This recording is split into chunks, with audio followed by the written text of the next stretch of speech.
Bonjour mesdames et messieurs, bonjour chers auditeurs, bonjour chères auditrices. Bienvenue en ce 7 février 2023 sur la plateforme Éclaireur Pro Vérité. C'est un énorme plaisir d'être en face de vous en ce jour pour vous faire la présentation de quelques sujets politiques, mais aussi des sujets d'ordre sociaux pour essayer d'apporter notre petite contribution sans chercher à vaincre qui que ce soit. Nous cherchons uniquement à convaincre à travers le peu que nous savons. Et le premier sujet est un sujet aussi rocambolesque que comique. Et il a pour titre Fétichisme 2.0 sous nos cieux. La scène est rocambolesque et ahurissante et circule en boucle sur les réseaux sociaux et dans les groupes de partage WhatsApp depuis quelques semaines.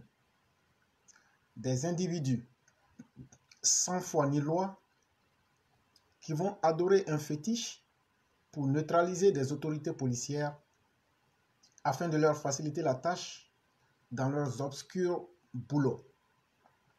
Ainsi donc, avant d'aller en opération, ces braqueurs vont se confier à leur préparateur mystique, un lugubre féticheur, à l'effet de neutraliser les éléments des forces régaliennes qui tenteraient de s'opposer à leur braquage. Ce qui a choqué les internautes, c'est que la vidéo qui continue de circuler en boucle, nos braqueurs et leurs féticheurs ont décidé d'en découdre avec les premiers responsables de la police nationale, à savoir le directeur général Kouyaté Youssouf et le directeur de la police criminelle. Quel culot et quelle outrecuidance, serait-on tenté de s'interroger. Ce qui choque toutes les consciences et même les adeptes des pratiques mystiques, c'est qu'un féticheur a décidé de mettre sa lugubre science à la disposition des scélérats pour dévaliser des banques, voler et tuer des honnêtes citoyens. Mais, à la lumière de ce qui s'est passé, les génies du féticheur n'étaient pas manifestement d'accord avec son projet et ses acolytes. Résultat, non seulement leurs missiles mystiques n'ont pas atteint le DG de la police et le directeur de la police criminelle, mais ils ont tous été pris comme des rats. C'est donc cette vidéo rocambolesque qui a fait le buzz la semaine dernière et qui a donné du grain à moudre à certains internautes qui ont beaucoup déblatéré sur l'accoutrement d'un des braqueurs qui était en pagne RHDP et aussi la langue dans laquelle le féticheur invoquait ses génies. Tandis que certains estiment que le féticheur ne peut être que xénophobe au regard de son accent, d'autres soutiennent mordicus qu'il est Odieneka. Un autre groupe soutient que le Gbas n'a pas pris, tout simplement parce que les braqueurs ont immolé des poulets de chair en lieu et place de poulets africains, ce qui aurait énervé les génies. Qui dit vrai dans tout cela? En tout état de cause, la vidéo fait le buzz et ce qu'il convient de retenir, c'est que les génies ont lâché ces dangereux gangsters et leurs féticheurs. C'était un article de notre frère Kra Bernard.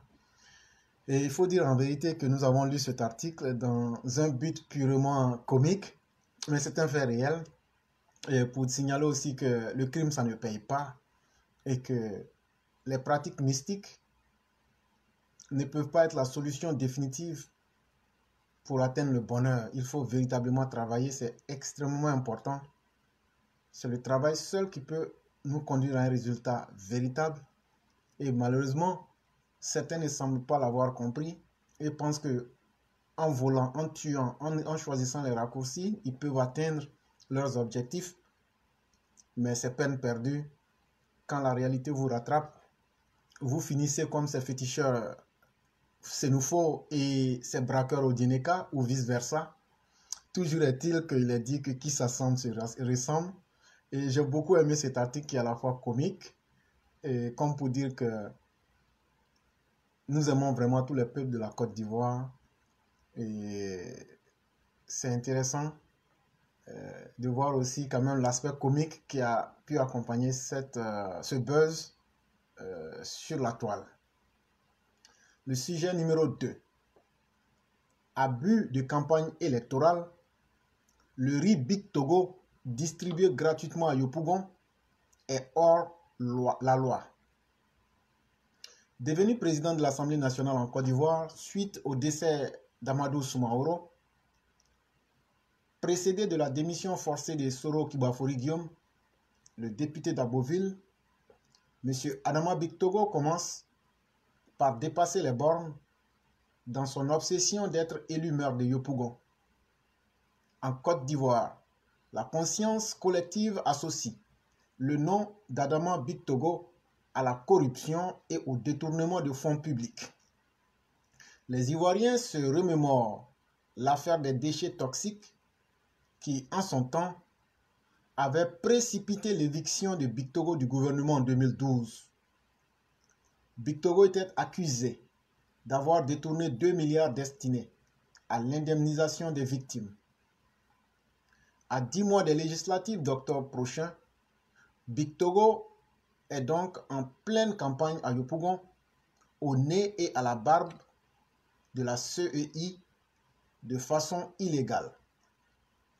Face aux nombreux abus des candidats proches du pouvoir, plusieurs voix s'élèvent en Côte d'Ivoire pour demander à la CEI l'arrêt de ces abus et la publication des comptes financiers de campagne de tous les candidats aux diverses élections en Côte d'Ivoire.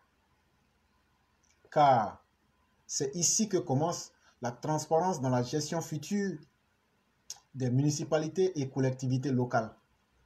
C'était un article d'Adiko Etienne tiré d'Opéra News. Et mesdames et messieurs, au-delà de ce que l'article dit, et nous n'allons pas épiloguer ou spéculer sur ce qui est dit dans l'article, mais l'objectif que je veux atteindre dans l'article, c'est une maxime très simple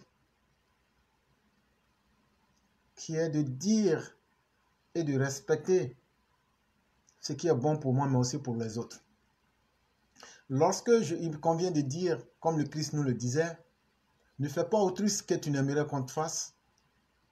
En vérité, nous devrons être capables de dégager les bonnes valeurs pour que lorsque nous allons dire aux autres de les suivre, il est plus facile en disant nous-mêmes suivons les règles. En toute sincérité, je suis RHDP. Je ne suis pas contre M. Big Togo. Effectivement, moi-même, j'ai vu aussi ces sacs de riz estampillés Big Togo avec beaucoup de logos. Et ça ressemble fortement à une campagne ou déjà à une pré-campagne avant les périodes. En toute sincérité, est-ce que c'est sérieux? Est-ce que c'est bien? Voilà véritablement la question qu'il faut se poser. Est-ce qu'on pourrait permettre aux opposants de commencer aussi à faire les mêmes campagnes? J'ai bien dit que l'articulation de ma réflexion, c'est sur la faisabilité des campagnes avant la période. La CEI n'a pas encore annoncé la date d'une quelconque campagne ou pré-campagne. Et quelle que soit votre sensibilité politique, que vous soyez opposant ou parti au pouvoir, je crois que ce n'est pas une bonne méthode que nous dégageons. Si tel était le cas, il faut que la CEI interpelle M. Big Togo ou tous ceux qui le font de ne pas le faire. Est-ce que si M. Big Togo n'était pas candidat à Yopougon, il aurait fait la distribution de ces sacs de riz? Voilà la première question que nous nous posons. Et donc, c'est à quel objectif ces riz-là sont distribués si ce n'est autre que de préparer les esprits à élire M. Big Togo aux élections de Yopougon? C'est ça nous-mêmes notre souhait. Et nous serons là pour supporter M. Big Togo à Yopougon. Mais je dis que pour ne pas que les gens nous critiquent demain, pour trouver des choses à redire sur nous en tant que parti au pouvoir, il serait mieux qu'on fasse attention pour ne pas créer des incidents, parce que quand les autres le feraient, on va les attaquer durement et de façon très implacable. Je crois qu'à notre niveau aussi, il ne faut pas aussi engager certaines pratiques qui pourraient nous mettre mal à l'aise, qui pourraient nous empêcher de dire aux autres ce que vous faites n'est pas bien. Et c'est à cet effet-là donc que j'ai lu cet article-là pour pouvoir permettre aux uns et aux autres de se faire leurs propres idées. Sujet numéro 3. Sécurité routière. 106 véhicules mis en fourrière en moins d'une semaine. Le ministre des Transports a informé vendredi dernier que près de 106 véhicules ont été mis en fourrière à Abidjan au terme de la première journée de la sécurité routière qui a été fixée du 3 au 10 février 2023. Le gouvernement continue de prendre des mesures pour réduire le taux élevé des accidents de la circulation en attendant l'entrée en vigueur du permis à points. Le 1er mars 2023, le ministère des Transports accentue la pression sur les automobilistes récalcitrants.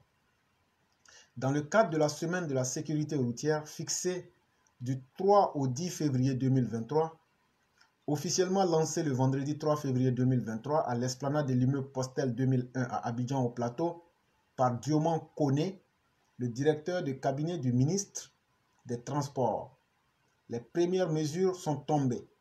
Les véhicules interceptés ont présenté les infractions récurrentes, notamment le défaut de visite technique, défaut de plaque, défaut d'assurance, l'usage du téléphone au volant, le non-port des casques et le non-respect du code de la route. Par ailleurs, ce bilan de la première journée de la sécurité routière qui ne concerne que le district d'Abidjan et la région de l'Aniébi-Tiassa rapporte que 377 engins ont été verbalisés, 2584 usagers sensibilisés et 1756 éléments des forces de l'ordre ont été engagés pour cette opération. Inscrit dans le cadre de la stratégie nationale de la sécurité routière en abrégé SNSR 2021-2025 et institué à l'issue du Conseil des ministres du 18 janvier 2023, la semaine de la sécurité routière est une période de sensibilisation qui va s'étendre à l'ensemble du territoire national, particulièrement sur les zones considérées comme axes accidentogènes.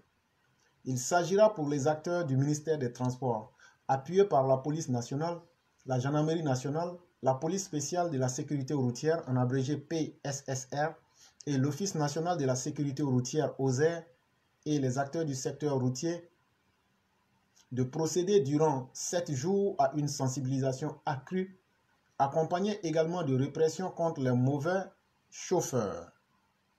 Le succès de cette opération sera évalué à partir d'un changement de comportement des automobilistes sur la route. Certaines voitures qui n'ont pas droit d'être sur la route n'y seront pas. La fluidité routière sera de mise et cela va contribuer à la sécurité routière, a précisé Dioman Koné, directeur de cabinet au nom du ministre des Transports Amadou Koné. Poursuivant, il a appelé les usagers de la route à la prudence et surtout au respect du code de la route. Il faut que le civisme sur nos routes soit une réalité avec moins d'accidents. Le slogan « Stop à l'incivisme » sur la route doit amener à réduire le nombre de tués et de blessés sur les routes, a-t-il insisté. Les accidents de la route, il faut le rappeler, sont dus en grande partie aux facteurs humains. Et la Côte d'Ivoire s'est fixée pour objectif de réduire de 50% le nombre de tués sur la route d'ici 2030. Mesdames et messieurs, j'aimerais donner ici mon avis qui sera aussi suivi de quelques solutions. Mais de prime abord, je souhaiterais saluer M. Koné Mamadou ou Amadou, le ministre des Transports. J'aimerais aussi saluer les autorités policières et les autorités judiciaires, même je dirais, tout l'ensemble confondu, pour l'acte qu'ils sont en train de poser. En toute honnêteté, il faut donner à César ce qui lui revient. Monsieur Amadou Koné, vous connaissez notre position. On ne vous aimerait pas en tant que candidat à Bouaké, mais je le reconnais et je le dis, en tant que ministre des Transports, vous faites vraiment un effort dans votre ministère. Ça, il n'y a pas débat en la matière. On ne dit pas que c'est parfait, mais vous faites un effort et cela est à saluer. Nous ne sommes pas dans la haine contre quelqu'un. Quand quelque chose est bien, on le dira. Quand quelque chose n'est pas bien, on le dira. Votre domaine est tellement sensible que si vous vous focalisez là-dessus, vous allez sauver d'énormes vies et c'est là-bas que nous vous préférons. Et laissez le poste de maire à ceux qui peuvent aussi assumer cela du côté de Bouaké. Je ne vais pas aussi oublier de saluer nos autorités policières, les gendarmes et toutes les forces de l'ordre qui font un boulot exceptionnel. Mais nous sommes sur la terre des hommes. N'eût été les accidents avec le nombre pléthorique de morts à Yamoussoukro, est-ce que nous aurions véritablement entrepris cette démarche? Est-ce que nous aurions entrepris aujourd'hui ce que nous faisons? Est-ce que la date de 7 jours pour sensibiliser et faire la répression est suffisante? Ma foi, je dirais non. Et c'est à partir de là que donc je vais axer mes réflexions qui seront aussi suivies de solutions. Parce que quelqu'un qui se respecte ne doit pas être dans la critique pour la critique, il faut proposer des solutions. Et la première chose que je souhaiterais d'abord dire, c'est qu'il faut qu'on soit clair dans nos propos. On a l'habitude de dire en Côte d'Ivoire que la route tue. Mais soyons clairs et nets, c'est archi faux. La route d'elle-même ne peut pas tuer. Je comprends ce que les uns et les autres veulent dire, mais dans le subconscient, dans le mental de ceux qui ne veulent pas se corriger, on rejette donc la faute à la route. C'est parce que la route n'est pas bien, c'est parce que c'est comme si, non. En réalité, ce qu'il faut dire plutôt aux Ivoiriens, c'est l'irresponsabilité des conducteurs qui tuent d'autres êtres humains sur nos routes. Quand tu t'en vas payer pneu qui a été scié pour mettre dans ta voiture, en sachant bien que ces pneus-là vont éclater, mais c'est quel niveau d'irresponsabilité? Tu sais très bien ce à quoi ça va nous conduire, mais tu le fais parce que c'est moins cher. Quand tu sais que ton véhicule n'a pas de frein et que tu transformes ce baka qui transporte des pères de famille, des enfants et des êtres humains, et demain tu fais semblant pour les envoyer dans les rabbins et les tuer. En réalité, c'est l'irresponsabilité de certains conducteurs qui tuent les humains sur nos routes. Et donc, il faut que nous quittions dans les registres de la fatalité, comme si nous étions condamnés à accepter les choses et que nous ne pouvions rien faire. Que ce soit moi, que ce soit Abou Joël, que ce soit Konefous, que ce soit Muchacho El Muchacho, que ce soit Ouattara Siaka David, que ce soit le roi du printemps, que ce soit Mère Blanc, que ce soit Tanguy KTS, chacun de nous a une responsabilité historique et tout le monde doit se dire « je peux faire quelque chose ». Et pour faire quelque chose, ce n'est pas la chose la plus compliquée. Je salue ici notre père, frère Kaloulou Kone, qui est présent sur le direct. La première chose qu'il va falloir faire, c'est de dire d'abord au gouvernement de quitter dans la posture d'action-réaction. C'est parce qu'il y a eu des morts à Yamoussoukro et un autre accident qui a suivi que le gouvernement, pour se donner bonne conscience, est en train de mener une semaine de répression. Mais après ces une semaine-là, les gens vont oublier et puis on ne va plus penser et on va continuer encore à laisser les mêmes choses se produire et de nouveaux accidents plus graves vont se reproduire. Et donc, il y a un comportement du gouvernement qui n'est pas bon, qui n'est pas sain et qui n'est pas responsable. On attend d'abord qu'il y ait une situation avant d'avoir une réaction. Mais tant qu'on va continuer comme ça, on donne l'opportunité aux malfaiteurs de faire le mal avant de voir notre capacité de réaction. Et ça ne peut pas conseiller. C'est comme un père de famille qui dit, bon, je vais attendre que mes enfants commettent des larcins, des bévues ou des mauvaises actions avant de leur donner des conseils. Un père de famille qui veut le bien de ses enfants leur donne d'abord des conseils et ça de façon continue. Et met tout en œuvre pour que les uns et les autres évitent de commettre des erreurs en leur disant, si vous commettez ces erreurs, voilà la sanction qui va suivre. C'est vraiment très important. Et donc, il faudrait qu'on quitte dans des actions ponctuées dans le temps pour dire, bon, si on finit ça, après une semaine, l'accident a eu lieu à 2 semaines. Si on fait une semaine de répression, après les gens vont oublier. C'est une mauvaise solution et ça nous ramène effectivement à la solution du perpétuel recommencement. Il faut plutôt anticiper. Il faut plutôt connaître la mentalité générale de notre population et de ceux qui sont sur nos routes et anticiper leur comportement. Et c'est à partir réellement de cette réalité-là qu'on pourra donc dire voilà comment les gens se comportent sur nos routes et voilà comment on va. Ouattara Siaka David est avec moi ici. Ils connaissent ce qu'on appelle le road rage aux États-Unis. Où des gens, parce qu'ils sont pressés, ils peuvent tirer sur quelqu'un et puis prendre leur véhicule et partir. Et ça, les gens peuvent anticiper. Et en Côte d'Ivoire, on peut anticiper sur leur comportement et essayer de mettre fin à tous les désordres qui existent sur nos routes. Chers frères, chers parents, je peux vous le dire, allez demander aujourd'hui aux familles de ceux et de celles qui ont perdu des pères de famille, des mères de famille, des pourvoyeurs de pain sur la table ou des enfants qui devraient être leurs espoirs. Vous ferez vite de comprendre que quand vous perdez un parent dans un accident, c'est la chose la plus insupportable, la plus difficile à pardonner.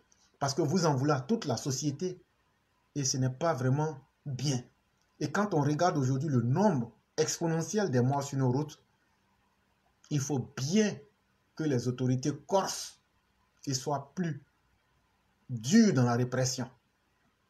Et donc la première solution que moi, j'allais évoquer, c'est de rappeler, en tout cas à la majorité de nos chauffeurs, surtout dans le domaine du transport, leur irresponsabilité inqualifiable, qui semble résister à toutes les campagnes de sensibilisation et à toutes les autres mesures. Mais les causes de cette résistance à toutes les campagnes, les causes résident dans les circuits de la corruption créés par les autorités elles-mêmes. Et cela finit par banaliser les règles de la République. Qu'est-ce que je veux dire pour ceux qui n'ont pas compris? Si on voit que les chauffeurs, ceux qui sont sur nos routes, ne respectent pas les règles, et puis les campagnes de sensibilisation, là, ça ne va pas quelque part comme on le dit là, c'est parce que nos autorités même là, ceux qui sont nos autorités même là, elles-mêmes là, créent les conditions. Quand un chauffeur commet une mauvaise action là, après là, il y a les circuits de corruption pour aller payer de l'argent et puis reprendre son permis. Ou bien un chauffeur tue des gens, quand on le prend, on le met en prison. S'il a trop duré, c'est 1 mois. Il ressort et puis la vie continue. Quand il ressort là, il va encore faire un nouveau permis, il continue. Ou bien les différentes méthodes, par exemple, pour faire les visites techniques. Si vous prenez par exemple ma vidéo réalisée en septembre 2021, la vidéo a pour titre Corruption de la République, j'ai donné tous les mécanismes de corruption avec les détails là-bas. Quand vous prenez le Diakumakun, quand vous prenez, comment on appelle, tous les stratagèmes pour pouvoir créer la corruption. Tu peux avoir un tombeau roulant, ne même pas te présenter, mais passer la visite technique. Et donc, tout ça là, tant que les autorités, en tout cas certaines autorités parmi nos autorités seront promptes à la corruption, à accepter l'argent de la corruption, c'est comme si ce sont les autorités elles-mêmes qui sabotaient le travail qui devrait être fait. Vous êtes les symboles de la loi, c'est à vous de faire respecter la loi sans condition. Faites respecter la loi sans condition. Ne soyez pas des acteurs et des éléments qui vont contribuer à la promotion de la corruption. Ça là, tant qu'on ne va pas cesser là, les récalcitrants là, tout ce qu'on va dire là, c'est zéro. Ils vont toujours faire les mêmes choses. La deuxième chose que j'allais dire concerne la mauvaise foi des autorités qui font dans le tape-œil avec des campagnes de répression qui s'estompent au bout d'1 à 2 semaines. Si on ne peut pas conseiller un être humain en 2 semaines, on ne peut pas conseiller un être humain en 1 semaine. Il faut que ce soit continu. Pourquoi on leur dise on vous a toujours dit et donc la sanction s'applique à vous. Et donc je ne suis pas d'accord avec le mode opératoire qui dit qu'il faut conseiller sur une période d'1 semaine du 3 février au 10 février. C'est comme si on n'a rien fait. Et donc, il faut quitter dans cela. Soit on se donne les moyens de réussir à long terme ce qu'on veut faire, ou bien soit on ne se donne pas les moyens et on attend donc de voir les conséquences. Et sans oublier la prise même de la prise de conscience de la population elle-même. Quand on voit le nombre de morts, ça ne nous interpelle pas, ça ne nous choque pas. En tant que personne humaine, c'est vrai qu'on ne pourra pas éviter les accidents à 100%, mais est-ce qu'on ne pourra pas nous-mêmes privilégier nos vies en étant des personnes qui vont aussi aider le gouvernement par nos interpellations? Il y a eu plein de morts, mais on n'a jamais vu une indignation de la population pour dire plus d'accidents, plus de morts sur nos routes. On a assis, on attend que nous tous on meure dans les accidents. Si c'est ça le choix qu'on a fait, il n'y a pas de problème. Le tour de chacun d'entre nous viendra.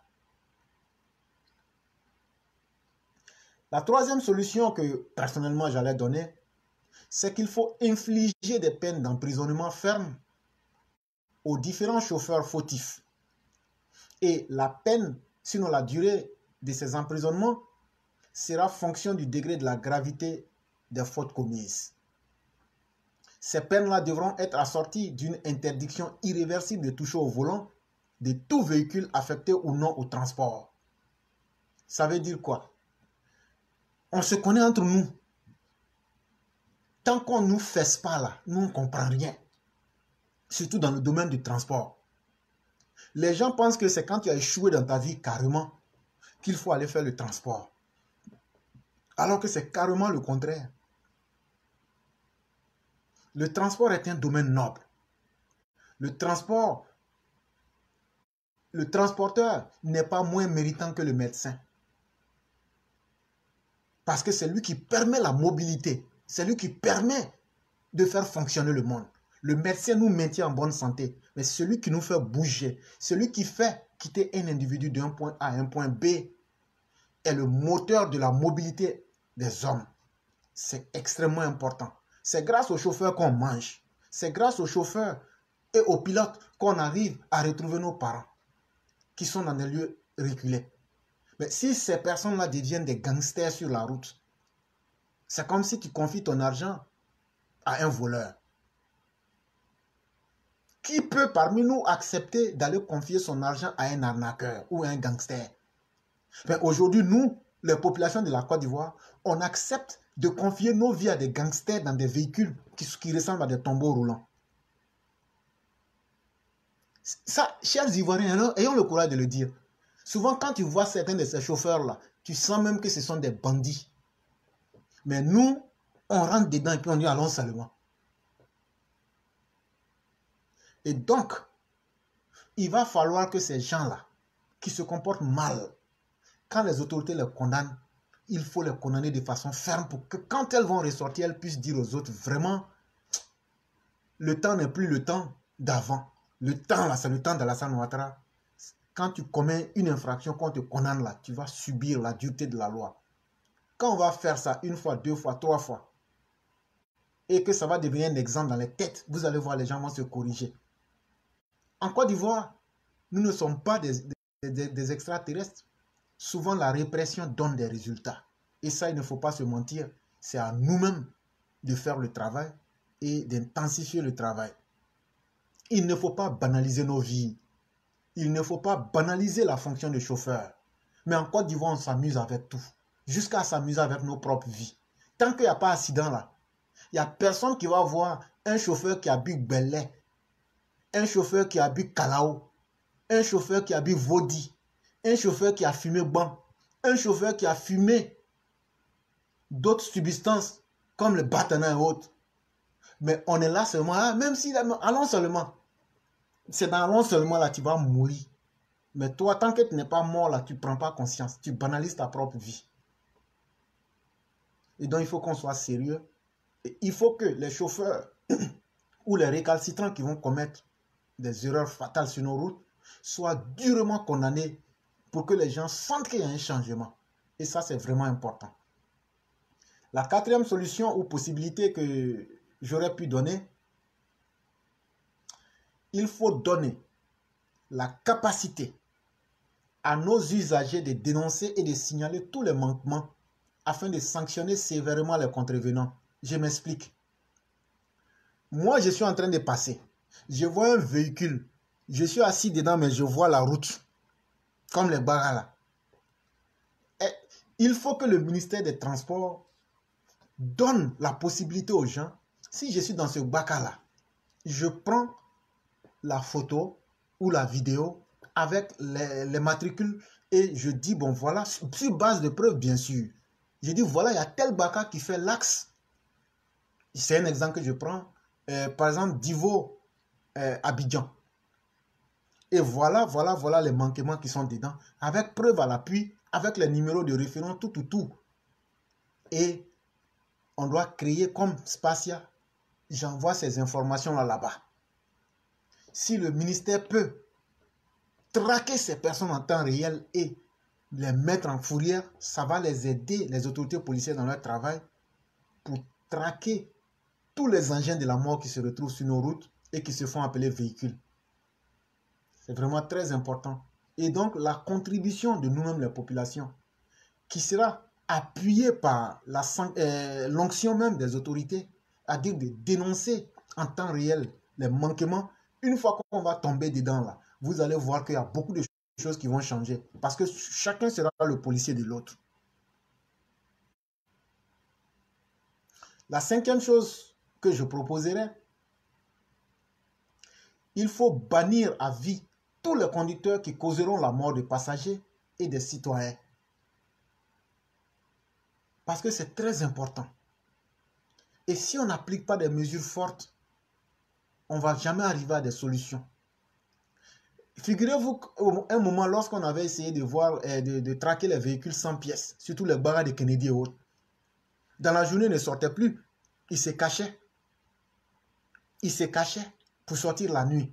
Quand on a fait ça, là, Abidjan est devenu fluide.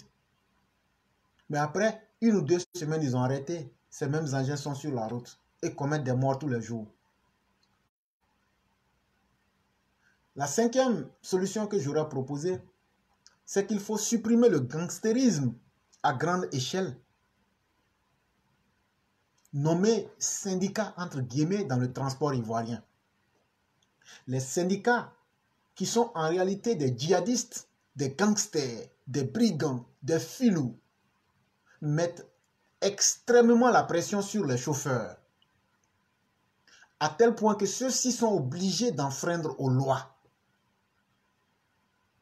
Ces mêmes syndicats s'attaquent aux passagers et sont prêts à battre certains passagers à sang ou mieux même à battre certains chauffeurs avec une violence extrême. Et ça se passe devant nous tous les jours.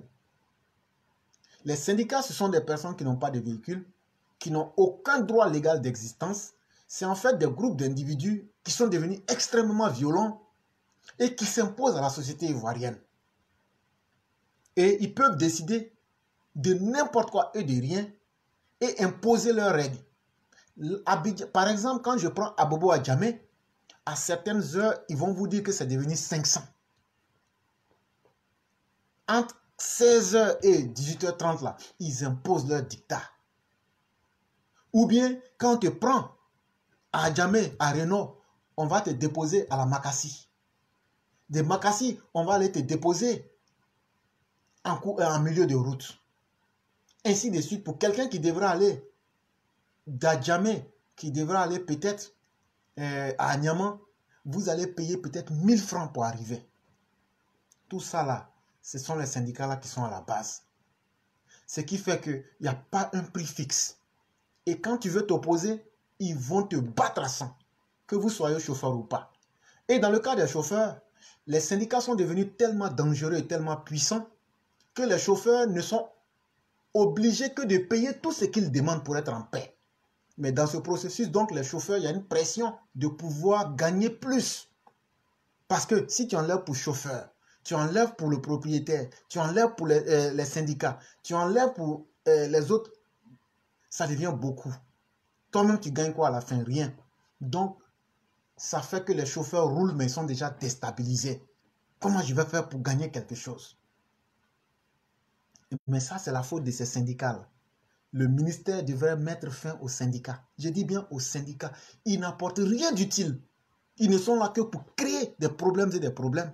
Mais puisque les syndicats là existent, parce qu'ils versent des pots de vin aux commissaires de police, et même on a des preuves sous la main, depuis mon enquête que j'avais menée en 2021, qui n'a jamais été contestée, au ministère des Transports, il y a des gens qui reçoivent des pots de vin des différents syndicats. Tout ça pour pouvoir faire taire les autorités. Dans beaucoup de commissariats, je n'ai pas dit tout, mais il y a beaucoup de commissaires dans les différentes zones de la Côte d'Ivoire, surtout dans Abidjan, qui reçoivent leur part qu'ils appellent mangement. Et moi, je le dis, lorsque Ouattao était vivant, Ouattao prenait son mangement dans Abidjan Sud. Tout le monde sait ça. Mais en contrepartie, il protégeait ces syndicats-là. Et il y a beaucoup de commissaires qui font ça. Et donc, quand ils prennent leur mangement, c'est-à-dire les pots de vin, même si le véhicule est un tombeau roulant, ou même qu'il y a des endroits à Trècheville, ce sont les syndicats qui contrôlent le feu tricolore. Oui, chers parents, je peux vous le dire. Il y a un endroit à Trècheville, là. Ce sont les syndicats qui contrôlent le feu tricolore. C'est quand eux veulent là que tu passes. Sinon, si tu passes là, ils vont te battre. Et qu'est-ce qu'ils font en général? Ils cassent les vitres de ton véhicule.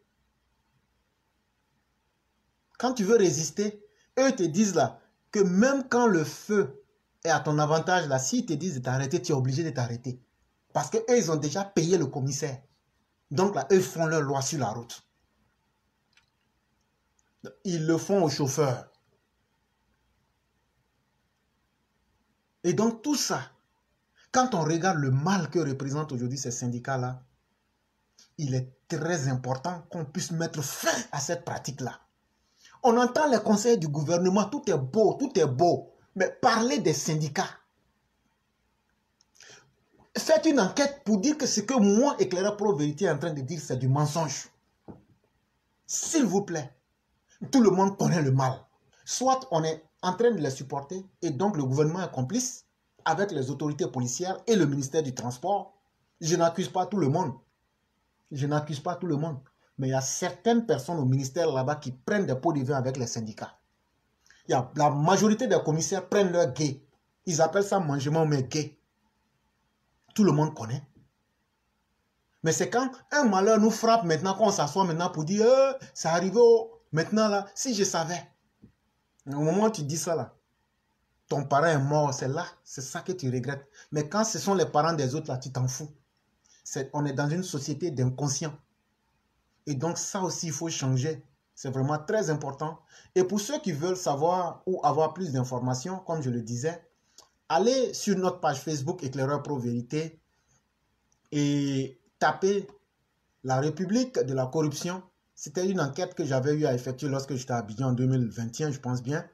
Et vous allez voir tous les mécanismes, comment les gens font pour payer les différentes sommes qu'ils paient pour rentrer à la police, comment quelqu'un qui a payé, qui a corrompu pour rentrer, pour payer le concours de la police, comment vous allez imposer à cette personne-là d'être quelqu'un de correct. Voilà autant de réalités qu'il faut critiquer, stigmatiser.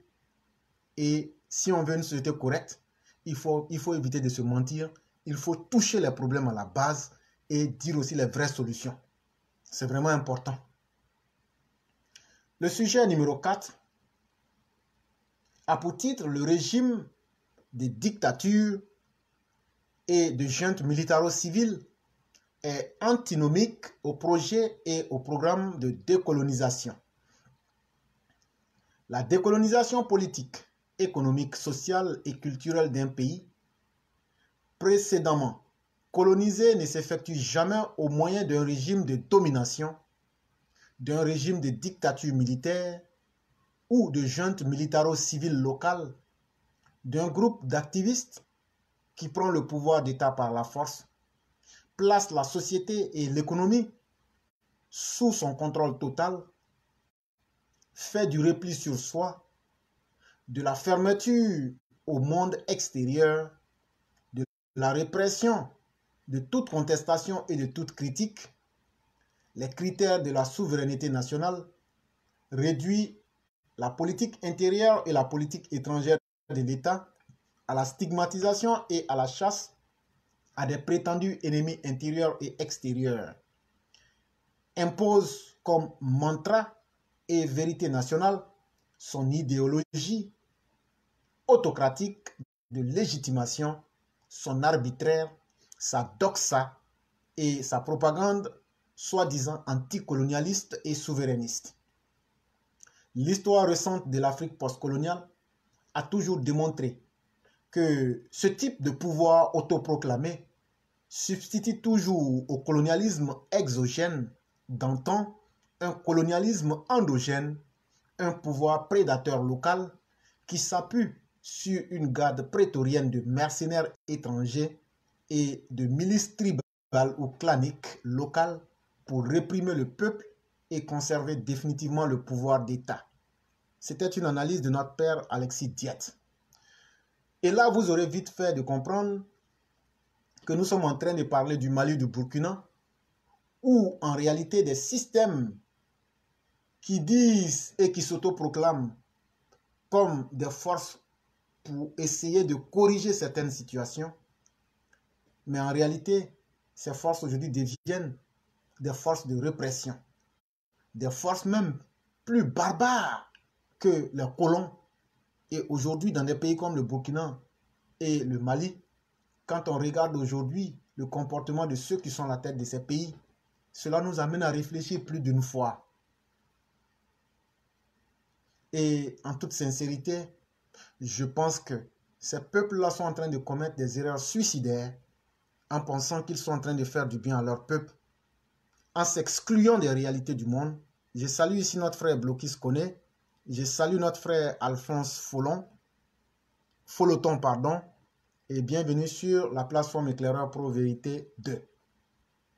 Cela nous fait passer au sujet, le dernier, qui est le sujet numéro 5, la babosphère dans ses errements cognitifs. La babosphère, entre guillemets, ne cessera jamais d'étonner et de surprendre les Ivoiriens en matière de confusion mentale, d'interprétation fallacieuse de l'histoire de l'Afrique et de choix politiques calamiteux consécutifs à ces errances cognitives. Elle croit être sur le bon chemin, alors même qu'elle choisit ouvertement une nouvelle servitude volontaire à une nouvelle puissance néocolonialiste impérialiste en quête d'expansion géostratégique et géopolitique en Afrique, en concurrence avec les anciennes puissances coloniales occidentales. Elle croit incarner la démocratie alors qu'elle prend ouvertement pour modèle politique la dictature, l'autocratie et le coup d'État. Le chef du PPACI, ce historien qui interpréta fallacieusement l'histoire de l'Afrique en la déformant avec les œillères d'un marxisme-léninisme tropicalisé et mal assimilé, a transmis à sa postérité et à ses avatars des réseaux sociaux ses anti-modèles et ses interprétations fallacieuses qui animèrent son ethno-nationalisme régressiste villageois et sa conception autocratique et dictatoriale du pouvoir politique.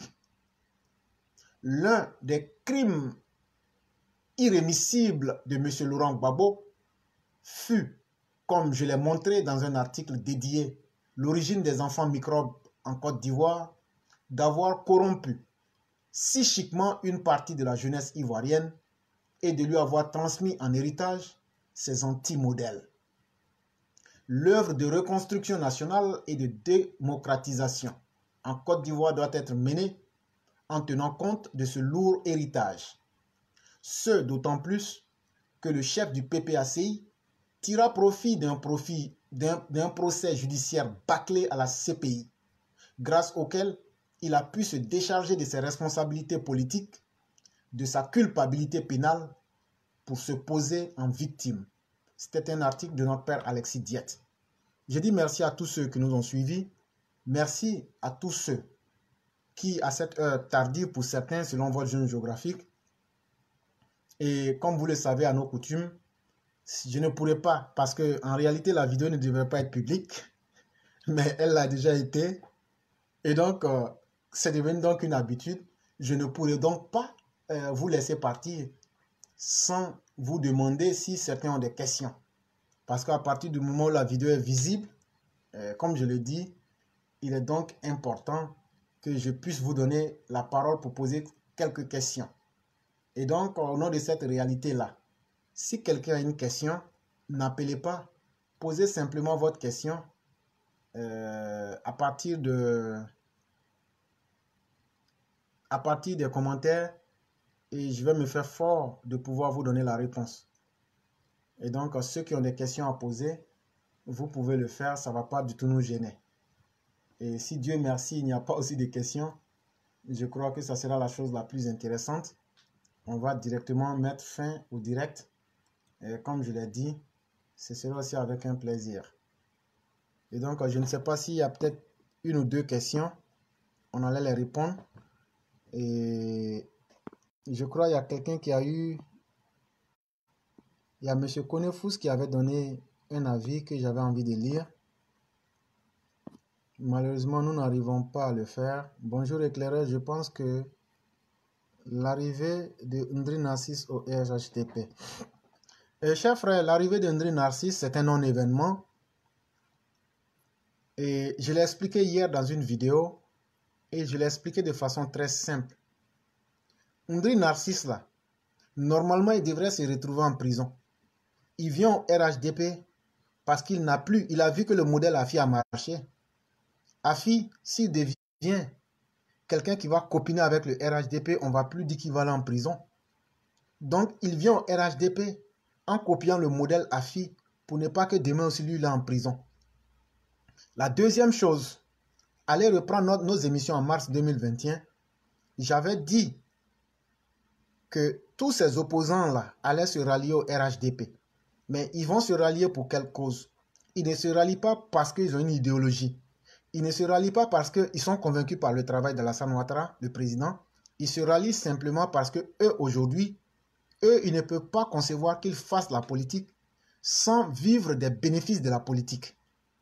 Contrairement aux politiciens, l'homme d'État qui vient pour apporter son expertise, malheureusement en Côte d'Ivoire et surtout le PDCI, eux, ils vivent pour que la politique s'occupe d'eux. Donc, eux ne peuvent pas accepter d'être des opposants.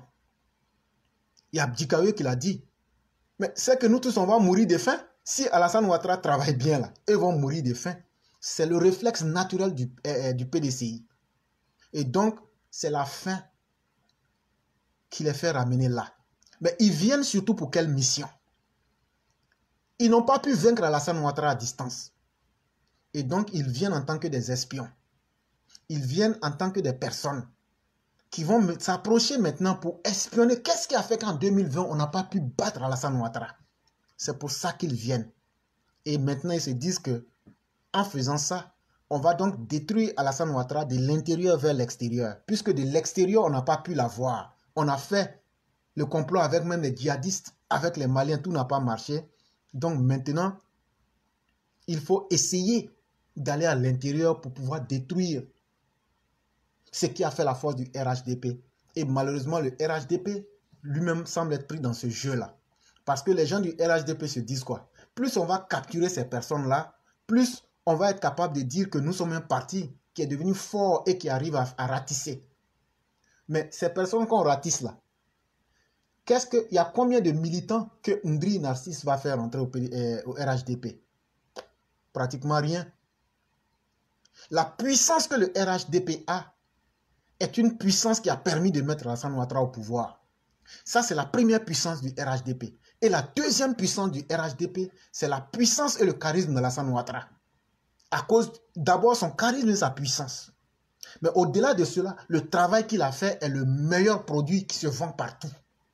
Et donc là, le RHDP en réalité n'a pas besoin de ces personnes. Mais pourquoi? Et qui va chercher ces personnes-là? En réalité, c'est une distraction pour amuser la galerie, pour dire que non, les gens comme les éclaireurs critiquent tout. Mais c'est le groupe des Kafana là. Mais nous, on est en train de ratisser. C'est nous, on fait le vrai travail sur le terrain. C'est une manière de dire qu'eux, ils ratissent au-delà du RHDP. Non, c'est le travail d'Alassane Ouattara qui impose aujourd'hui la marque de conduite à tout le monde en Côte d'Ivoire. Si Alassane était un mauvais président, ses opposants allaient avoir raison de lui. Mais les opposants n'ont plus d'autre choix. Aujourd'hui, là, comme Dikayo l'a dit, là, si eux, ils restent dans leur registre là, d'hommes de vauriens, là, de bandes de vauriens, là, ils ne seront jamais quelqu'un en Côte d'Ivoire. Parce que là, on avait pensé que les Ivoiriens, le désespoir était venu. Alassane a enlevé le désespoir pour nous montrer d'autres perspectives. Et ça, les opposants ne peuvent pas l'accepter parce que ce n'est pas seulement 2025, c'est toute leur vie politique même qui est gâtée comme ça. C'est ça qui les fait venir. Et donc, ne soyez pas impressionnés. Et ceux qui en font venir pensent qu'ils vont faire venir ces personnes-là et on va oublier les mauvais choix des candidats qu'ils ont faits. Je parle des membres du directoire. C'est du vuvuzela pour nous, ça ne passera pas. Cette question des mauvais choix des candidats-là, on va épuiser la question jusqu'au bout pour que la volonté de nos militants vous soit imposée. C'est ce que j'allais donner comme réponse pour cette question. Il y a Abdul El Shaban Delmas qui posait la question de savoir que pensez-vous de la fédération malienne et burkinabé? Et chers frères, je peux vous le dire, j'ai déjà donné la réponse à cette question-là dans une émission que j'ai réalisée en appelant « Évitons la répétition des erreurs fatales ». Si vous partez suivre cette vidéo-là, vous allez comprendre, j'ai fait le lien et j'ai bien expliqué. Et je vais m'amuser comme ça à dire que quand tu es pauvre, tu vas à la banque. On dit on ne te donne pas l'argent. Maintenant, toi, tu viens me voir, moi, un autre pauvre. Tu dis, bon, allons maintenant nous deux à la banque. Quand on sera deux là, peut-être qu'ils vont nous donner l'argent. Et donc, nous deux, on se met ensemble, on s'en va à la banque. Mais la banque va nous donner la même réponse. Parce que là, maintenant, le danger est devenu plus grand. Là, maintenant, même là, c'est deux pauvres. C'est la même chose. Aujourd'hui, le Burkina Faso est un État hors la loi. Quand on fait un coup d'État, là, on est hors la loi vis-à-vis de ses propres institutions. Le Mali aussi est un État hors la loi. Aujourd'hui, il n'y a aucune institution financière qui peut leur accorder des prêts. Et ces autorités-là sont en train de s'inscrire carrément dans l'illégalité. Voilà des pays pauvres qui quittent dans le domaine du droit pour s'inscrire dans le domaine de la forfaiture internationale. Quand on laisse des forces régulières à l'échelle internationale pour aller prendre des mercenaires, pour faire un combat, nous dit-on, alors qu'en réalité, c'est pour piller l'économie de leur pays, vous comprenez donc qu'on devient un État paria. Quand on utilise la violence armée pour bâillonner, en toute sincérité, il faut le reconnaître, ce ne sont pas tous les Burkinabés qui aiment ce qui se passe dans leur pays, comme ce ne sont pas tous les Maliens qui aiment ce qui se passe là-bas. Mais cette minorité violente aujourd'hui a pris le dessus. Et donc, le reste du monde, si nous pouvons rester là et comprendre tout cela, ça nous ramène à des états de dictature, de tyrannie. Voilà des gens qui font régresser leur propre pays pour aller encore dans le sous-développement et dans le non-développement. Et donc, quand on regarde tous ces facteurs-là, on vient à comprendre que ce ne sont pas des interlocuteurs sérieux. Imaginez-vous maintenant deux interlocuteurs non sérieux, non fréquentables qui se mettent ensemble pour aller à la Banque mondiale. On va leur donner ce qu'ils veulent? Non. Imaginez-vous deux interlocuteurs sérieux, pas sérieux, pas fréquentables, qui se mettent ensemble. Est-ce que la CEDEAO va négocier avec eux? Non. En réalité, ce qu'ils sont en train de dire, ils veulent essayer de créer, je vais dire, une tontine des misérables. J'appelle ça la tontine des misérables pour la simple bonne raison que eux-mêmes, ils savent qu'ils sont dans le domaine du non-droit. Donc, pourquoi ne pas s'associer dans le mal pour se satisfaire? Mais cela ne saurait les soustraire de la réalité qui va s'imposer à eux. Et donc, ce sont des errements. C'est carrément même, je vais dire, de la perdition et qui n'impressionne personne. Ils ne peuvent pas se mettre ensemble parce que le monde est plus complexe que cela. Mais s'ils pensent qu'ils peuvent se satisfaire de cela pour se distraire pendant un temps, on les laisse et on les regarde dans leur jeu. C'est ce que je pouvais donner comme réponse à cette question.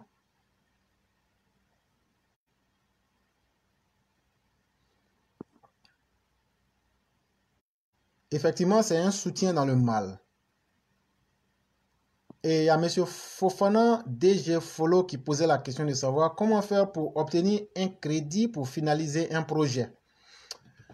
M. Fofana, tout dépendrait d'abord de la nature du projet que vous avez en main. Parce que si vous avez un projet qui est individuel, il y aura aussi, par exemple, le ministère de l'Emploi et de la Jeunesse qui peut vous accorder des prêts en fonction de votre âge. Si vous avez un âge qui varie plus ou moins entre 18 ans et 35 ans, vous pouvez, en tant que jeune, vous inscrire dans ce plan-là pour obtenir. Ça, c'est dans le meilleur des mondes possibles. Mais à la réalité, très peu de personnes arrivent à obtenir ces prêts-là quand on sait les difficultés qui vont avec. Maintenant, si c'est un projet vraiment à l'échelle nationale qui peut impacter sur la vie des Ivoiriens et des populations, en ce moment donc, vous pouvez prendre attache avec certaines structures du gouvernement et faire une présentation de votre plan. Et si ces structures sont convaincues, elles peuvent travailler avec vous et peut-être en partie financer même le projet. Tout ça aussi, ce sont des possibilités.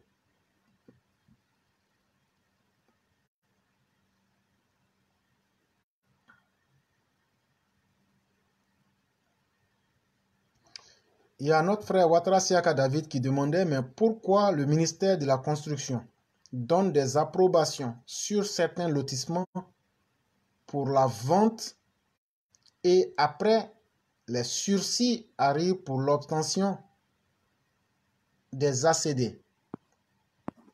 Je n'arrive pas à bien comprendre la question, mais si je l'interprète selon ce que j'ai compris, le ministère ne peut jamais autoriser la vente des terrains.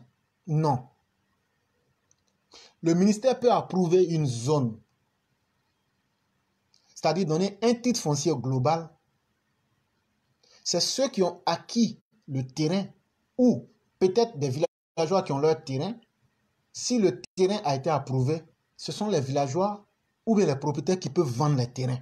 Ce n'est pas le ministère qui vend les terrains. Ça, c'était la première chose. La deuxième chose, une fois qu'un terrain est approuvé, forcément les ACD sortiraient. Forcément les ACD sortiraient. Parce que lorsqu'on parle d'un terrain approuvé, c'est une grande superficie, ce n'est pas un terrain individuel.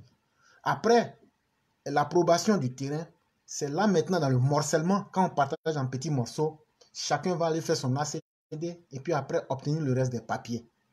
Et donc, je ne sais pas si j'ai bien compris la question, mais je crois que le gouvernement ne peut pas se permettre, sinon le ministère, de vendre des terrains et puis après dire non, on ne donne pas les ACD. Maintenant, peut-être que là où il peut y avoir problème, c'est peut-être la chaîne de la corruption dans le processus de l'obtention de l'ACD qui peut poser problème. Et là, maintenant, ce ne sont pas des problèmes, ça devient maintenant des problèmes d'individus.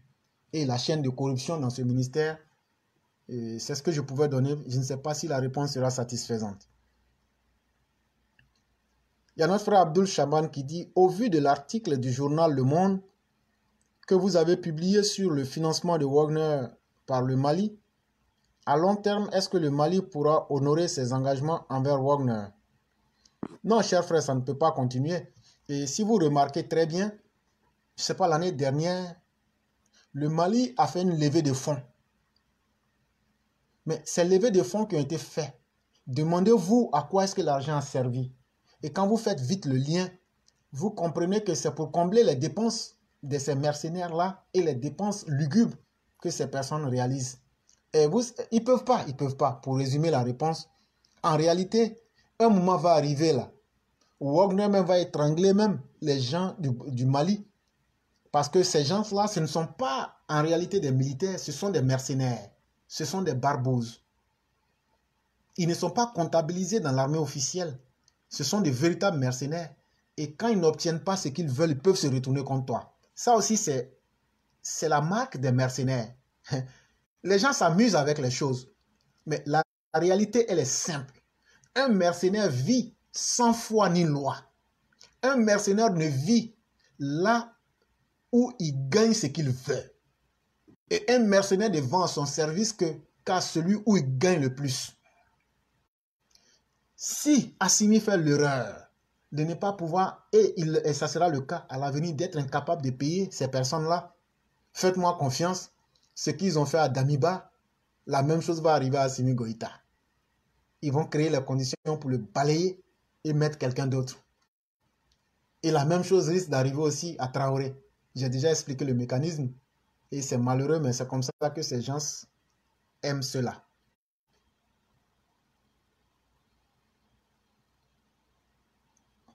Il y a notre frère Blokis Kone qui demandait, excusez-moi monsieur l'éclaireur,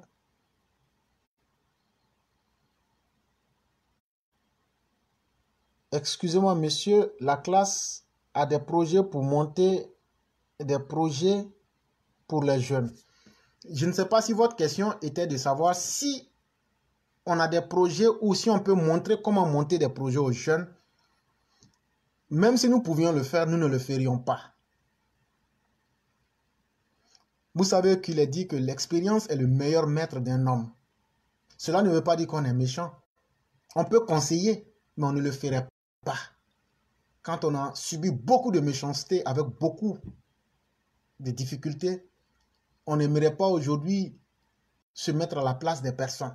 Parce qu'un projet, c'est quelque chose qui peut marcher ou ne pas marcher. Je crois que ceux qui veulent faire leur projet, eux-mêmes peuvent les monter et aller faire leurs propositions. Peut-être que nous, on peut se battre pour leur dire, si vous avez vos projets, voilà ce qu'il faut faire, comment pour obtenir les financements. Peut-être qu'on peut les conseiller dans ce sens-là. Mais que ce soit le montage même de leur projet, ou bien même l'aide qu'il faut pouvoir leur apporter, nous n'allons pas nous engager dans cela pour ne pas que demain encore on vienne nous dire qu'on a fait du faux ou volé les projets des gens. Et ça fait qu'aujourd'hui, l'expérience nous a prouvé que être bon est une bonne chose, mais il ne faut pas aussi devenir un bonbon. Voilà. Quand on se souvient du cas de succès, c'est quelque chose qu'on ne peut pas oublier. Elle allait même jusqu'à nous dire de lui donner nos comptes bancaires pour qu'elle vérifie. Et c'est des choses qui marquent et qu'on n'oublie pas. Et malheureusement, ça ne veut pas dire qu'on ne fera pas du bien. Mais lorsque nous les faisons maintenant, c'est à partir de notre propre volonté et on ne s'associe plus avec quelqu'un. Il y a Ladji Lameitus qui demande, est-ce que les lignes bougent après les contestations contre les candidats du RHDP? Chers frères, je peux vous dire que les lignes bougent tellement bien que je ne pourrais pas vous dire tout. Mais si vous êtes un élève de la classe, vous allez comprendre ce que je suis en train de dire. Qu'est-ce que le directeur avait dit? Que les listes, là, ils allaient faire sortir ça avant la fin du mois de janvier. Sinon, ils avaient dit, je crois, la mi-janvier. Mais posez-vous bien la question, qu'est-ce qui a fait qu'ils n'ont pas pu faire sortir? Il y a des décisions qui sont venues et qui ont prouvé que ce qu'on a dit était la pure vérité. On n'a pas dit qu'on a tout réussi. Mais les campagnes d'information qu'on a données à nos populations, les gens sont revenus et ils ont mené des terrains dans lesquels ils disent vraiment, il y a eu du faux. Parce que les gens ont choisi des candidats. Quand on leur demande les candidats que vous avez choisis là, vous les avez choisis sur quelle base? Ils deviennent aphones. Eux-mêmes ne savent pas. En réalité, ils les ont choisis parce que c'est leurs amis ou des gens qui peuvent protéger leurs intérêts ou bien même pour simplement montrer qu'eux sont plus puissants que les militants. Est-ce que le directoire est un organe de sélection et de présentation est un organe qui doit faire la sélection des candidats? Non. Le directoire est un organe d'arbitrage. C'est-à-dire que si toi et moi, on veut être candidats dans la même région, là, qu'on ne s'entend pas, là, le directoire vient, on nous fait asseoir, on dit, bon, comme vous ne vous entendez pas, voilà les renseignements que nous, on a. Et on essaie de convaincre les deux parties. Si on ne trouve pas du tout de solution, on dit, bon, allons à des élections primaires. Mais quelqu'un peut vouloir être candidat. Mais quand on regarde la réalité et que la réalité n'est pas en sa faveur, le directoire lui fait le bilan, etc., etc. On fait un arbitrage pour arriver à un consensus. C'est ce qu'eux, ils ont refusé de faire. Ils ont produit une liste en pensant que les militants allaient avaler ça. Mais quand on a parlé, les gens ont pensé qu'on était contre des gens.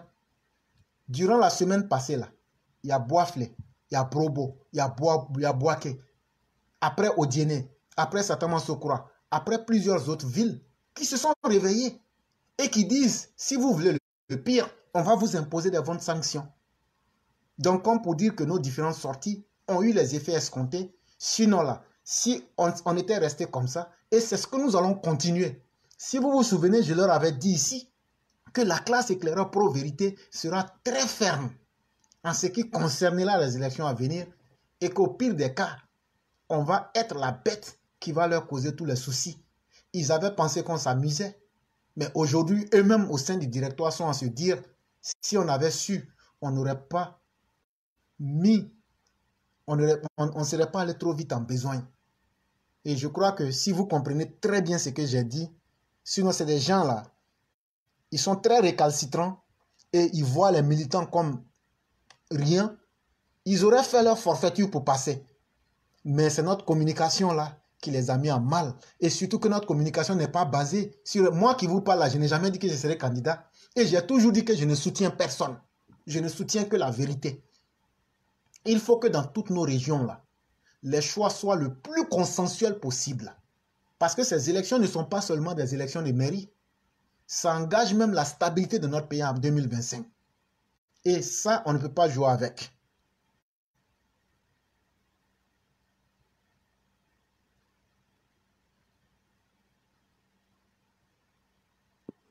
Et donc, je ne sais pas, il y a Abdul qui dit,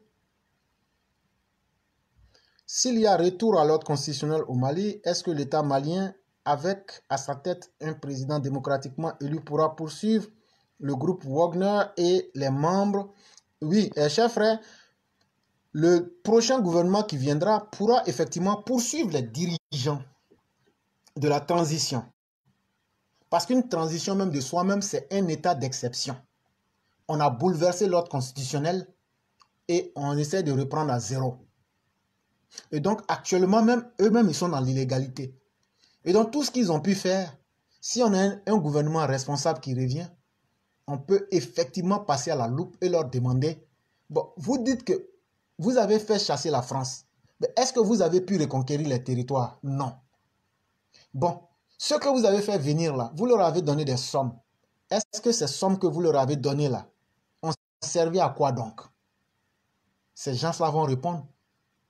Mais Wagner, comme je l'ai dit, s'inscrit dans l'illégalité. À partir du moment où Wagner a eu ce qu'il veut là, il s'en fout des restes. Allez en Libye, allez au Soudan, allez en Centrafrique, allez en Syrie. Vous allez voir ce que Wagner a fait là-bas. Mais ils ne seront jamais jugés parce que officiellement, ils n'existent pas. Officiellement, Wagner n'existe pas. Ça veut dire que le jour qu'ils partent de ton pays là, c'est comme s'ils n'ont jamais été là-bas. Et donc, c'est ceux qui les ont amenés là qui seront comptables de ces réalités-là. Et c'est tout ça qui fait peur à Assimi Goïta. Et c'est tout ça qui fait qu'il est obligé de dire et de tromper les Maliens pour que la Constitution puisse lui permettre d'être candidat. Alors que la CEDEAO lui a dit, tu ne seras même pas candidat. Tous ceux qui ont été des membres de la transition, vous ne serez pas candidat. C'est ça aujourd'hui qui est son problème. Mais il veut faire du forcing. Comme le marabout indien de Moussa Camara Dadis qui lui avait dit, il est mieux pour toi de ne pas aller aux élections. Je me mets à la place de la CEDEAO pour dire aux dirigeants putschistes du Mali et du Burkina, il est mieux pour vous de rendre vite le pouvoir. Parce que personne ne vous a obligé à créer le chaos dans vos pays. Et donc, vous serez obligé de répondre devant les juridictions de vos pays ou devant les juridictions à l'échelle internationale. Parce que la justice internationale peut se saisir de cela. Parce que ce qui est très grave, c'est que des personnes viennent prendre l'illégalité et introduire le brigandage dans le fonctionnement de la politique internationale. C'est extrêmement grave. Et ça, si le monde entier s'assoit pour laisser l'état de non-droit prévaloir sur le droit, c'est qu'il faut désespérer du monde et je ne crois pas que le monde va s'asseoir pour les regarder.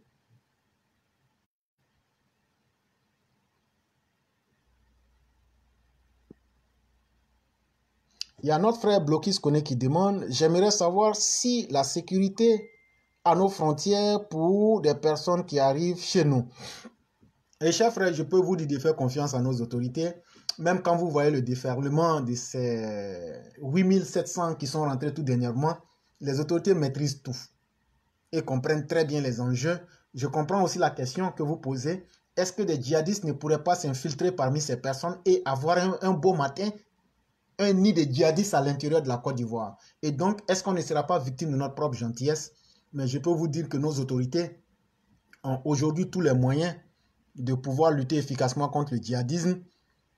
Et la puissance même des autorités ivoiriennes consiste même dans le silence, de ne pas trop communiquer sur les puissances et les moyens militaires qu'on a. Mais je peux vous dire de faire confiance à nos autorités. Elles savent très bien ce qu'elles font. Et sinon, les djihadistes, même eux-mêmes, leur souhait, c'est de venir à Abidjan. Ou Wagner même, son souhait même, c'est de venir prendre la Côte d'Ivoire. Mais ils ne peuvent pas. Je vous dis, ils ne peuvent pas. Ils ne peuvent pas. Parce que la Côte d'Ivoire, le Mali et le Burkina sont voisins mais ne se ressemblent pas. Comme on le dit, les moutons peuvent se promener ensemble mais n'ont pas les mêmes prix. De la même manière que les autres ont décidé d'aller se vendre moins cher aux Russes, là. Nous, on a décidé sans honte de se vendre aux Américains. La frontière du Nord aujourd'hui, c'est cadenas même avec les Américains. J'ai dit, c'est cadenas avec les Américains. Et je ne crois pas que, même stratégiquement parlant, je ne parle même pas de la tactique, les Russes vont s'amuser à venir faire ce jeu-là. Sinon, sincèrement, ça ne sera pas bon pour eux. C'est ce que je peux dire sur cette question-là pour vous rassurer. Et puis, il y a le gouvernement aussi qui mène une politique très importante de réinsertion des jeunes. Et ça, quand même, il faut le dire, Mamadou Touré vient de distribuer 72 millions à certains jeunes pour des projets. En toute sincérité, c'est ce que il faut que les gens comprennent. Nous ne sommes contre personne.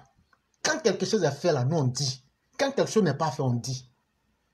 Pas plus tard que la semaine passée, il y a eu une distribution de chèques de 72 millions aux jeunes du Nord pour des projets. Et ça, c'est la meilleure manière pour lutter contre le djihadisme. Et donc, ça aussi, il faut féliciter cela. Parce que quand quelque chose est bien, il faut dire c'est bien. Quand quelque chose est mauvais, il faut dire c'est mauvais. Nous, on n'a rien contre Mamadou Touré. Mais, quand il fait aussi du bien là, il faut qu'on puisse le dire comme l'exemple qui est donné là. Et ça aide énormément à lutter contre le djihadisme. Et c'est très important, c'est ce que le Mali et le Burkina n'ont pas compris.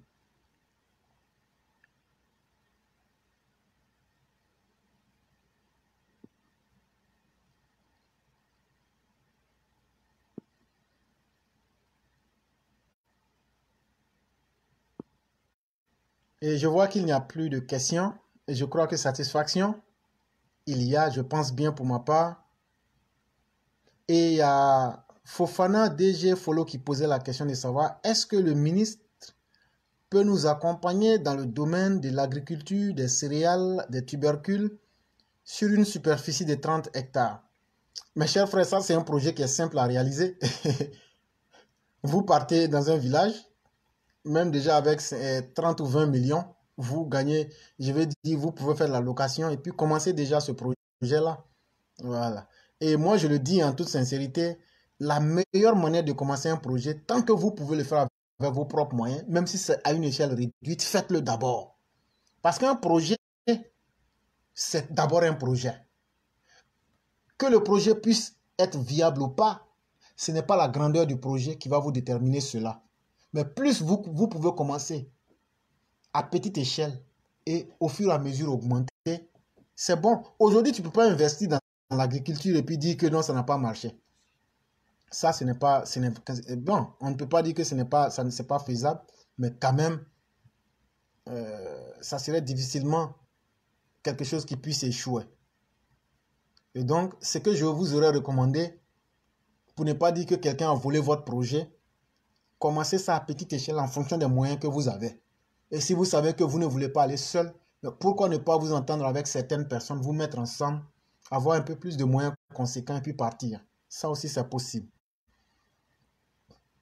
Il y a Abdul Shaban Delmas qui dit « Cher frère éclaireur, Le Premier ministre malien a affirmé qu'il aura des élections présidentielles lorsque le Mali retrouvera sa sécurité. N'est-il pas en train de dire que la junte restera au pouvoir définitivement? Oui, chers frères, nous sommes dans un monde où quand l'éclaireur se lève le matin, il peut dire que lui va changer le monde ou bien que le monde fonctionne en fonction de ses règles.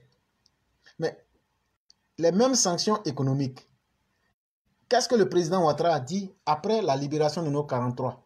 Il a invité les Maliens à assumer leurs responsabilités et à aller à des élections. C'est le message de la CEDEAO. Les gens leur ont donné un temps. Ils feront semblant de jouer les durs, de créer d'autres nouveaux problèmes. Mais la réalité s'impose à eux. Même aujourd'hui, ils viennent de chasser un dirigeant de la MINUSMA du Mali. Pour reprendre les mêmes scénarios, non. Et ils nous disent encore que la semaine prochaine, il y a Sergei Lavrov qui va venir négocier avec eux. Mais ce n'est pas la Russie qui va venir organiser vos élections. En fait, tout ça là, c'est une manière de détourner les attentions. Le problème des 49 Ivoiriens étant passé, ils se retrouvent en face de la réalité qui s'impose à eux. Et s'ils ne le font pas là, les sanctions économiques vont s'imposer à eux, de sorte qu'ils vont devenir encore plus fragiles. Et ça ne fera pas... Soit c'est le peuple même qui va se lever contre eux pour mettre fin à cette dictature-là. Et je crois qu'ils sont aujourd'hui piégés et eux-mêmes en sont conscients.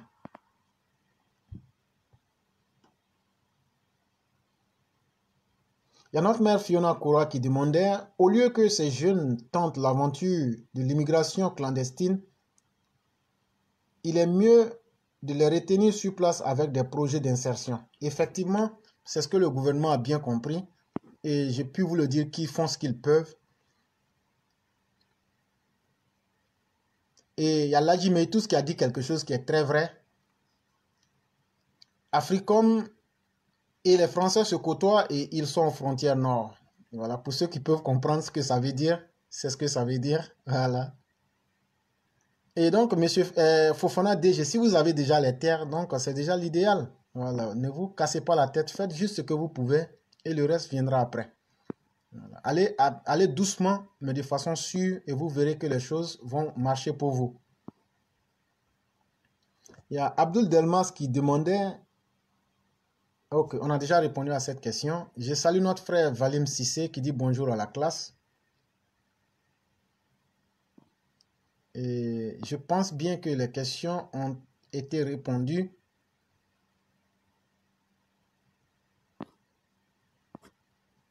Oui, je pense que les questions ont été répondues. Et j'allais dire merci infiniment à tous ceux qui nous ont suivis. Et merci aux élèves de la classe. Et je salue vraiment tous ceux qui ont participé à ce direct, en commençant par Mère Fiona Koura. Je salue Valim Sissé. Je salue Ouattara Siaka David. Oui, Ladji Meitous, effectivement, mais ça ira. Petit à petit, on va revenir et tout ira au mieux. Et je salue notre mère Fiona Koura, je salue Blokis Kone, je salue Kaswat et vraiment toutes les autres personnes qui ont pu participer à ce direct. Et donc, je vous dis merci et certainement demain, le 8 février, nous allons pouvoir nous retrouver et animer aussi une nouvelle séquence. Merci à tous, que la grâce de Dieu nous couvre. Merci infiniment.